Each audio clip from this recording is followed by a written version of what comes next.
xibaar yu wér te wóor ca tàng-tàng ba abonnez-vous pour ngeen di mën di jot suñuy vidéo. dal leen ak jàmm seen chaîne bi di Buzz 221HD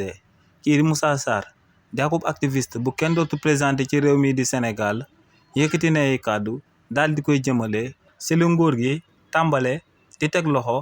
saagakati premier ministre bi di Ousmane Sonko ci réew mi di Sénégal. si li ni mel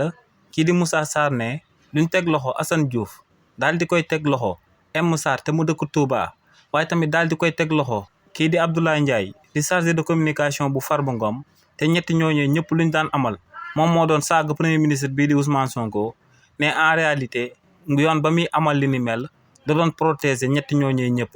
ndax ne ci réewu Sénégal amul benn politicien bu gën a légitime premier ministre bii di Ousmane Sonko ne premier ministre bii di Ousmane Sonko am na ay soppe yi nga xam ne pare nañ pour dee léegi ngir moom te ne ñooñee ñu paree pour dee pour président Ousmane Sonko noonee lañ paree pour défendre ko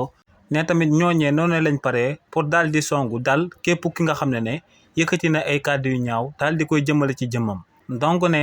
en réalité bu yoonu réewu Sénégal tegee loxo Assane Diouf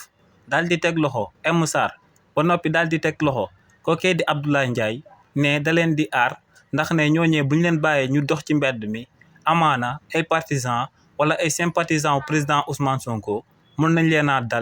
daal di leen di teg lu métti donc ne ñooñee buñ leen laqee jant bi dañ leen di protéger. kii di Ousmane Sarr daal di wéyal ne lu leer ba am moom mooy que ne ci réewu Sénégal démocratie bi toll na niveau bi nga xam ne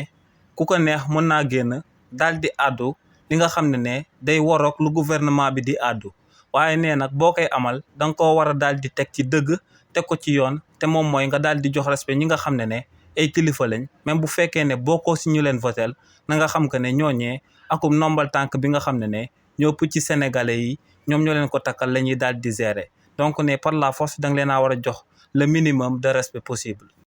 xibaar yu wér te wóor ca tàng-tàng ba abonnez-vous pour ngeen di mën di jot suñuy vidéo.